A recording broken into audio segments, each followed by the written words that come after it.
And while John is coming up, I've known John for years, back when he was on the editorial board of the Wall Street Journal. And of course, since then, he's probably been published all over, but predominantly on National Review and American Spectator. You've seen him many, many times on national television, on virtually every show. John, come here. Welcome, John. Okay.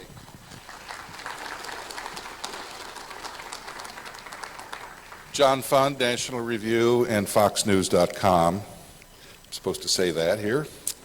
We're going to have some fun. The elections.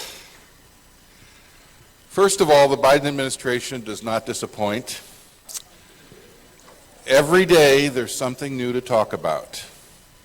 Yesterday, the Biden administration announced that for the first time in our nation's history, there will be an Assistant Secretary of State for Plants and Animals. You thought our State Department represented the United States of America.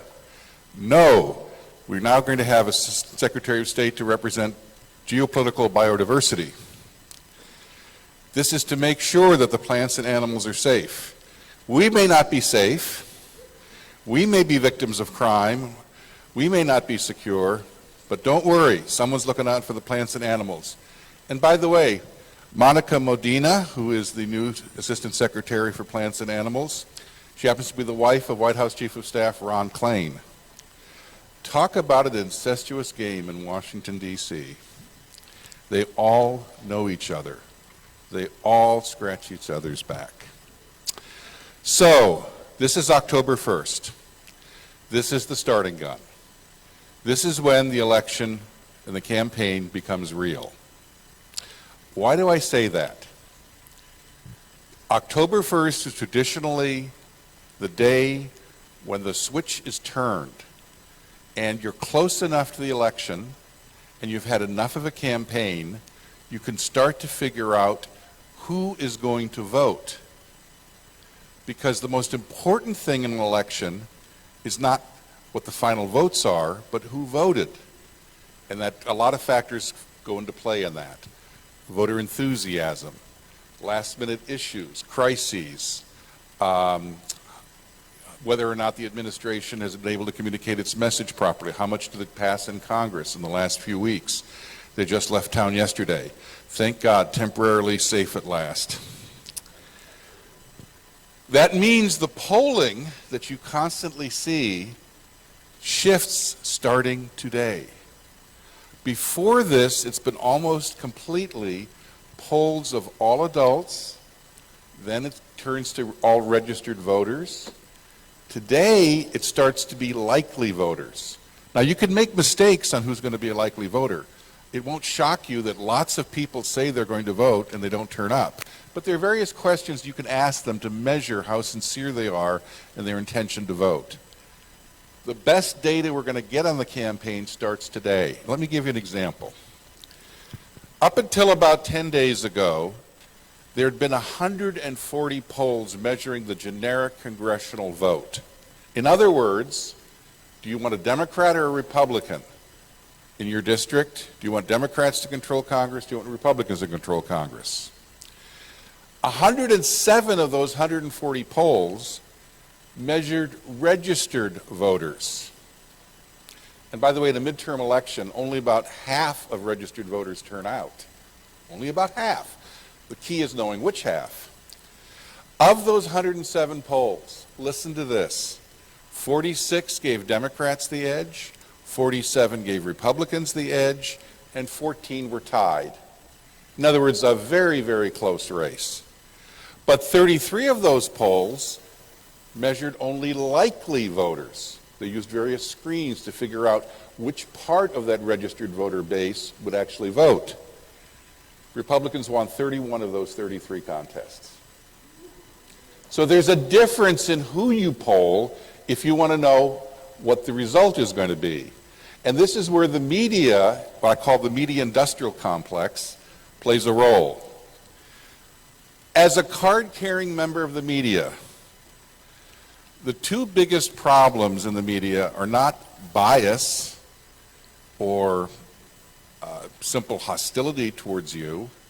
The two biggest problems in the media are laziness and the selectivity of what they report. Sun Tzu in The Art of War said that the best way to win over your adversary is not to have to go to war. He said the best war is psychological warfare, which destroys your opponent's morale, discourages him, has him stay in his base, and you take over without having to fight very much. The biggest single change I have seen in campaigns since I started covering them is this. The Democrats used to actually want to campaign. They used to want to campaign on issues. They wanted to contrast their actual positions on issues with that of the other side. They don't want to do that anymore. I started doing television 30 years ago. What's been the biggest change? Back then on cable TV, you used to have one guy who was a liberal and one guy who was a conservative or a libertarian or something, and they would argue. Now they don't have that anymore. The biggest reason is the people who run cable TV don't want debates. They want to propagandize. Because in debates, at least at MSNBC and at CNN and PBS, they lose most of those debates. So think about all the things that have changed in your lifetime to shut down debate. Think about this. When Ronald Reagan was elected president, 98% of people voted on election day. A few people voted absentee if they were sick or they were traveling out of town. 98% of people voted on election day, which is in the Constitution. Today we have election month or election 2 months. In fact, we have an election month after the election in order to count all the votes that come in and make adjustments. This has been a dramatic sea change. In 2020, contrasted with 98% in 1980 when Reagan won, in 2020, 69% of people voted before Election Day. They voted either early at a government office or mail-in. And I don't have to tell you about the shenanigans of mail-in ballots, especially in 2020 when they used COVID as a cover to bring in their entire agenda and basically destroy election integrity. By the way, I have a new book out on this subject, Our Broken Elections. I brought a few copies. I'll be signing them if you'd like out of the registration area right afterwards. And I'd be happy to chat with you. You don't have to buy a book. Happy to chat with you. So, they don't want a campaign. What they do want, and unfortunately too many of people on our side of the fence also want that, they want to call each other names. This is the most content-free midterm election I've ever seen. 2018, when they were running against Donald Trump, was close, but this is even worse. Content-free. Now, the people in this room, you care about issues. I certainly know you care about the gun issue and the Second Amendment. And I think for the people who actually care about that issue, and I would say 80%, Alan, are on the side of the people who vote as a single issue, probably 80% are a single issue pro-Second Amendment. They're going to turn out and vote because this election is going to be completely polarized between the parties on the issue of the Second Amendment. The biggest single change, by the way, in Second Amendment politics as opposed to policy is how the issue has become completely polarized, sadly, between the parties. You know, there was an assault weapons ban vote in Congress in 1993. That was one of Bill Clinton's first initiatives. It's one of the reasons he lost control of Congress. In 1993, 77 Democrats voted against the assault weapons ban in the House. 77. 38 Republicans voted for it. In other words, 27% of the House had people vote against their party's position on the issue. You had 27% were defectors. They either voted no or yes against the majority of their colleagues in the same party. We had another vote on the assault weapons ban a few months ago. 5 Democrats voted no. 2 Republicans voted yes. Well, of the 5 Democrats, 3 are retiring. They didn't have any cost. 3 retiring. Of the 2 Republicans, 1 is retiring. So basically, the issue is completely polarized along partisan lines.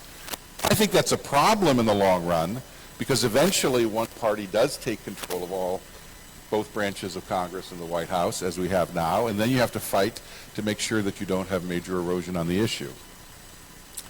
But what that does mean in this context of this election is, if you're a gun owner, if you're a gun enthusiast, if you're a Second Amendment supporter, there isn't any choice in your district. You know where the Democrat stands, and you probably know where the Republican stands, although that can be wishy-washy. So, we've already established how the polls can mislead you, because it's not that they're wrong, it's just that they're measuring the wrong group of people, or they don't have specific enough data on who will be voting. Here's the other things other measurements that you don't ever hear about in the media. The primaries. We had lots of primaries this year. Republican turnout was up in almost every primary. Democratic turnout was flat or below average in every primary, almost every primary. Registrations. Republican registrations, especially in states like Nevada, especially in states like Florida, which is now, for the first time in history, there are more Republicans registered to vote in Florida than Democrats, and it's by 300,000. That happened almost everywhere in the country, with a couple of exceptions. Republican registration was way up. And cash. Democrats had a huge cash advantage this summer. You probably noticed that if you were in a competitive state and you saw all those ads. That is now changing. Now the money, now the cavalry is coming over the hill. Those are things you don't normally hear about in the media. By the way, do you remember a few years ago that there were all these complaints and demands for campaign finance reform? There was too much money in politics. There were too many rich people trying to buy elections. Have you noticed that since all these Democratic billionaires stepped forward and all of this dark money came in and it was from the left side of the spectrum, do you notice how many complaints in the media there are about big money in politics and how much we need campaign finance reform? Isn't it like the issue just vanished? I've never seen it before. I mean, remember John McCain and Russ Feingold, we need campaign finance reform. Oh, Democrats have a bunch of money. Isn't that wonderful? People are participating in politics. You can't make this stuff up, can you? Then there are the other issues that don't get discussed much, but which polls show people do care about. Education, for the first time in polling history, more surveys than not show Republicans are trusted more on education than Democrats. How could that be? Well, look at what COVID revealed. COVID saw millions of parents looking over their kids' shoulders at a Zoom broadcast and said, heavens to Betsy, they're teaching that? Crime. Is there any more contrast than you could ever imagine than all of those liberal Democrats, as soon as George Floyd was tragically killed, what happened? Oh, you can't demonstrate. You can't go out on the streets unless it's to protect Black Lives Matter protests. Then you can go out. Then that's social justice. That's more important than people's health. By the way, the co-founder of Black Lives Matter has just been indicted. I shouldn't say that. Lost a civil complaint for misappropriation of funds. It wasn't a criminal complaint yet. Now there are issues in border security. We have over 2 million illegal crossings, a record, highest in history. By the way, just historically, we once solved this issue. When Dwight D. Eisenhower left office in 1960, there was a Bracero program that had work visas that allowed people to cross the border back and forth. Do you know how many illegal alien crossings there were in 1960 when Eisenhower left office? 35,000. We solved the problem. Not everyone who crosses into this country wants to stay. Many of them want to work and then go back home and build the house in Guanajuato. We don't allow that now because what happened in 1964 is Lyndon Johnson, at the behest of the labor unions, ended the Bracero program, ended the work visa program, so you couldn't go back and forth across the border. My brother was the deputy chief of police in Tucson, which is on the border, for 25 years. He said the work visa program combined with border enforcement can work. What we have now is basically organized chaos in order to have the system collapse so dramatically that you'll have to pass comprehensive immigration reform. And you know what that means: citizenship and people being able to vote. And that's what the Democrats really want. Now, there are issues that tilt the other way. Abortion, you've heard about that. Yes, Democrats have a 25-point lead among those voters for whom abortion is the number one issue. But we've had some special elections where Democrats did outperform this year. And you know what? They were all in districts that were upper income, lots of college graduates, lots of people of very substantial means. And yes, there was a shift there. Whether it was New York or Omaha, Nebraska, you did see a shift. But in districts where you don't have that large a population of such people, Toledo, Ohio, the Rio Grande Valley south of here, you're seeing a dramatic shift the other way, and abortion is not nearly as important. Here's a number that you've not heard before. Yes, there's a gender gap in this country. There still is, although it's shrinking. But listen to this. This is from NBC. Democrats lead the generic congressional vote among white women college graduates by a stunning 25 points. That's a landslide. Some of that is abortion. But white working class women, blue collars and pink collars, Republicans have a 24-point advantage. What you have is no longer a gender gap in this country. You have a class gap. That is the single most important thing that we've seen. You have a gap between people who've already made it, who have enough income that they don't care how high taxes are necessarily. That's not their number one issue. They care about lifestyle issues. They care about looking good at the next cocktail party. They care about what their neighbors think of them more than what they themselves think. They have the courage of other people's convictions. Those people, I call it the overeducated elite. You educate yourself until all the common sense you have is educated out of you. The overeducated elite has clearly shifted to the left. The aspirational America, the America that wants to join the middle class or go join the upper middle class, the America that wants to own a home, the America that wants to be secure, the America that wants to move to a better neighborhood and hopefully, maybe, find better schools.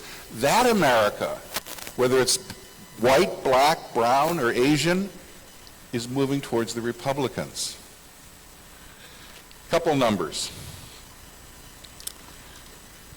This is from Roy Texera, who is a leading liberal Democratic political strategist. He says,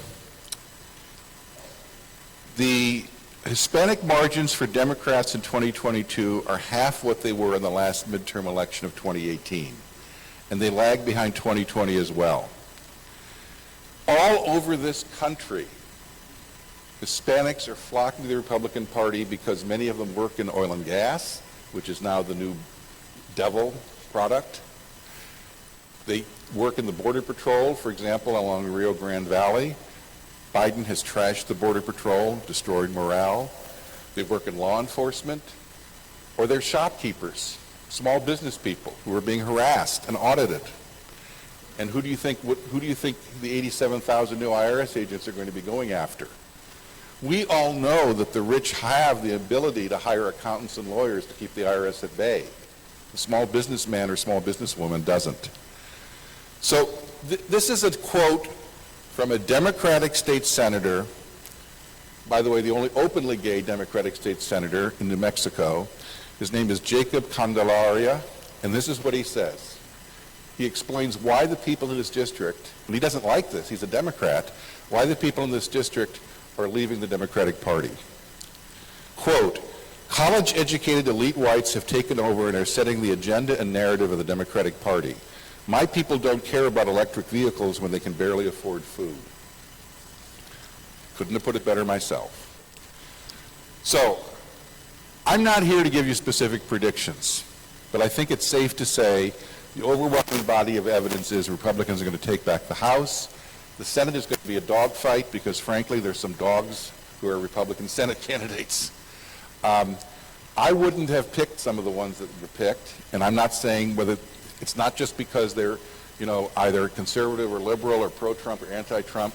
A dog candidate is a dog candidate. And some of them are going to make it tough, but I would say the Republicans probably have about a 45% chance of taking the Senate as well. And that will go up if there's an actual campaign. If more people vote on Election Day after they've heard the issues, rather than you could vote on North Carolina, you could vote on September 7th. You could vote in Maine on September 10th. People are voting all over this country before there's a single debate. Because as I said earlier, they don't want a debate. If there is a real debate in October, and this is where you come in, if there is a real debate on the issues in October, the candidates you want will win. Because let me tell you just one thing before I'm going to wrap up with the presidential races. You have more power than you possibly can imagine. And I say this as someone who's worked for some of the most powerful media entities in the country. Why? It's called believability and trust. I don't have to tell you trust in the media has collapsed. It's down to 25%. 25% of people believe most of what they see and hear in the media, the mainstream media. There's a thing called the Q factor, which measures how likable you are on television. There's also a thing called the C factor, which measures how credible you are in your messaging, how much people believe you when you hear information from you. A political ad on a scale of 1 to 100 is at about a 20. Most people don't believe political ads. If you're selling soap or cars, it's about a 35 or 40. But if people hear a message from a friend, neighbor, relative, or colleague at work, it starts at about 65 and goes up to about 90 if it's your mom. I mean, people believe it if they hear it from someone they know and they trust. All of you have social media accounts. I know you do. All of you have a list of names, probably dozens, maybe even hundreds of people who, if you send them something, they'll open it because it's from you, and they may well read it because it's from you. You can all be mini publishers between now and Election Day. On Second Amendment issues and on other issues you may care about. Reach out to your social media contacts and keep them informed about the material in the election that the rest of the media is not telling you. Now, we don't have time for questions, but I know someone asked me, you're going to have to say something about 2024. Well, let's be honest. The Democratic side is pretty easy to predict. I have said this since the day Joe Biden took office. Joe Biden will not be the Democratic nominee for president in 2024. He will not be.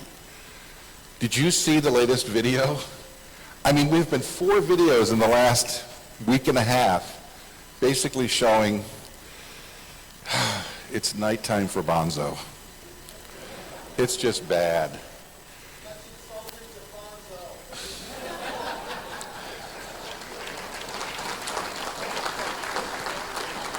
Look, it's not all his fault. I'm just old enough to have had breakfast and occasional dinners with the old Joe Biden. This is before his brain aneurysms many years ago. He had 2 brain aneurysms that were so horrible he had to have the last rites read to him by a priest. His recovery was remarkable. In fact, the doctor at his first surgery said he only had a 35 or 40% chance of surviving that first aneurysm. He did survive it. He battled back. But ever since then, the portion of the brain that was affected is his inhibitions. That's why the sniffing. That's why the strange jokes. That's why the strange behavior. He didn't used to be that way. Seriously. I can give you citations. He even tells the story himself on C-SPAN. I can give you the reference. What you're seeing now is an acceleration of the problems that he had after the aneurysms. And it's pretty clear that that is the trigger. So we need to have some sympathy. On the other hand, no one asked him to run for president. He chose to run for president, so he has to be judged and gauged by that decision. The Democrats are desperate to get rid of him. I mean, desperate. Biden's White House is like an iceberg. Iceberg 9/10 is below the surface, 1/10 is visible. If All the stuff you're seeing on video from the carefully controlled short events the White House allows out are happening. Imagine what's happening that you'll never see or hear about. Just imagine. So if Biden is not the nominee, what will happen? He'll probably find a reason. It may be the new hearings on Hunter Biden, which the Democrats will suddenly be silent about and no longer defending him on. It may be the fact that there are more incidents like this. There may be the fact that the new Republican Congress just shuts down all of his legislative initiatives. But sometime in the first half of 2023, Joe Biden has decided it's time to go home to Wilmington. Then it becomes very interesting. Because then obviously the question becomes, what about the vice president? She's normally, or he or she is normally the heir apparent. Except this is a different vice president. I'm from California. I know Kamala Harris. Look, ever heard of the Peter Principle? The Peter Principle means you rise to the level in your career where it's been fine until then because you haven't hit your level of incompetence. Then you hit your level of incompetence and you stay there. And it's pretty obvious you've risen too fast and too high. She reached her Peter Principle.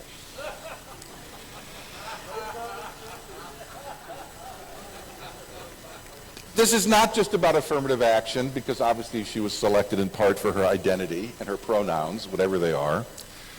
It's not just about that. It's about the fact that she doesn't know how to do the job. Did you see her in Korea? She said, I'm here to stand with our great ally, the Republic of North Korea. Now look, I realize that that's the society they want to create in the United States, but we're not there yet.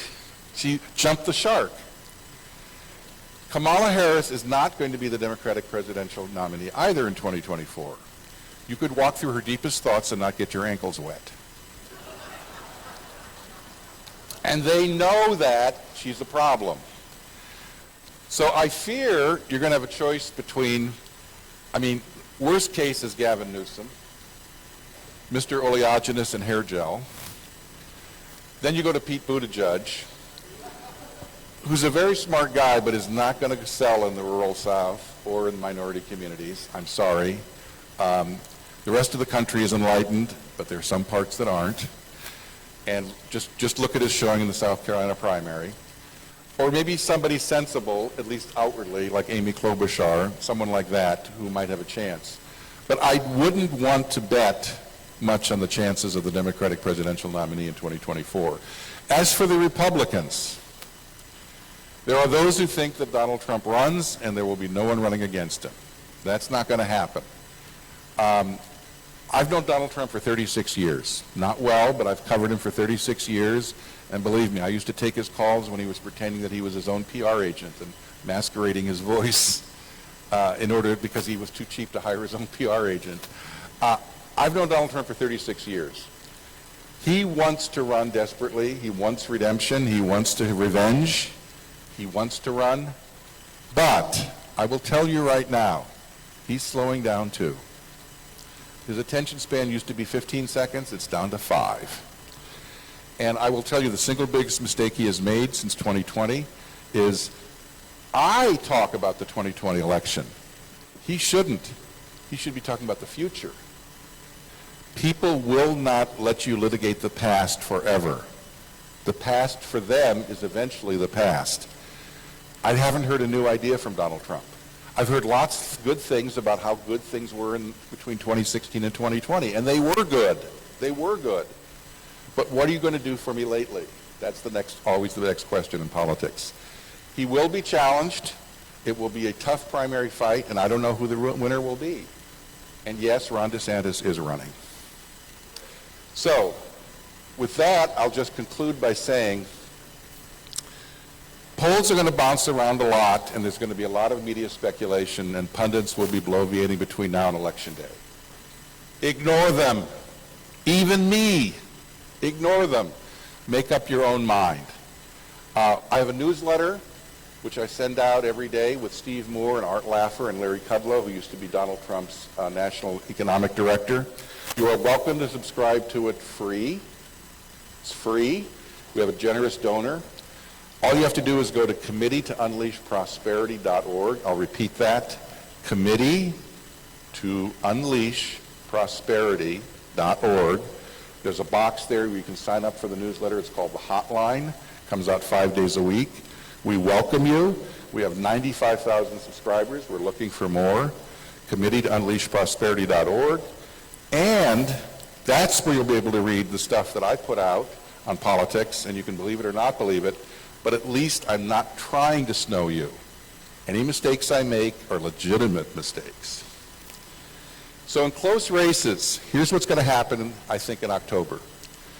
If the Sun Tzu is right, and if the psychological warfare the Democrats have to depress the voter turnout, the real voter suppression is depressing Republicans' optimism so they don't turn out. If the psychological warfare doesn't work, and there's a campaign really based on issues, the issues are not going to be the Democratic issues. They'll be the issues of the economy. They'll be the issues of national security. There'll be the issues of border security. For some of you, it's going to be the issues of the Second Amendment. The more that the average American with common sense gets closer and closer to the election, they finally pay attention, because most people are too smart to pay attention to politics all the time. The average American wants to forget about politics and get down to the serious business of living, which is their family, their church, their home, their job. If people focus on the key issues, and they focus at the end, and they vote at the end, and they vote close to Election Day, I think all of you are going to be very happy. Thank you very much. And I'll be outside, and if you want to get a book or talk to me, I'll be happy to do so. Thanks.